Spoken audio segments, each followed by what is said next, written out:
I'm using the Husqvarna Viking Designer Topaz 65 to explain some of the functions and features in embroidery mode. And we've seen how to load designs, internal designs and so on, but today what I'm going to do is I'm going to search online in the Creativate Design Catalogue. So the first thing I need to do is to make sure that my Wi-Fi is connected and that I am signed into the Creativate account. Then I will open up the design icon. And I have two options, built-in designs or Creativate. We'll select Creativate. Now I'm looking for a specific technique. This time I'm going to be looking for a thread velvet.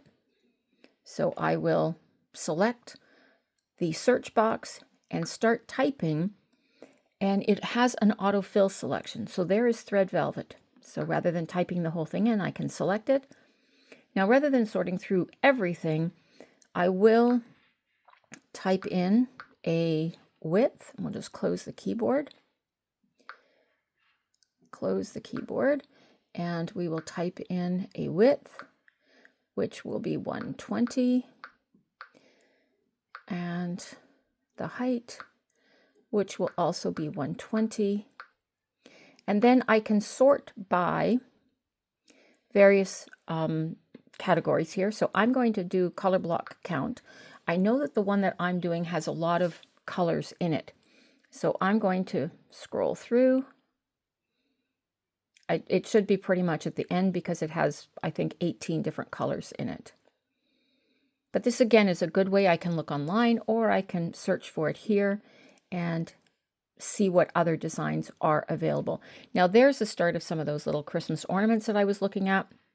There's one in particular that I want, and it's further down. Again, there's more of those ornaments. This is the one that I'm looking for, the little bear. We will select him, and it's now going to appear in my hoop. Again, because I've used that Canvas workspace customization, my hoop selection is currently on the screen.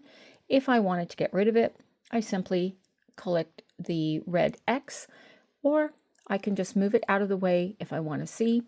That design is perfect. That hoop size is perfect. I'm ready to start stitching.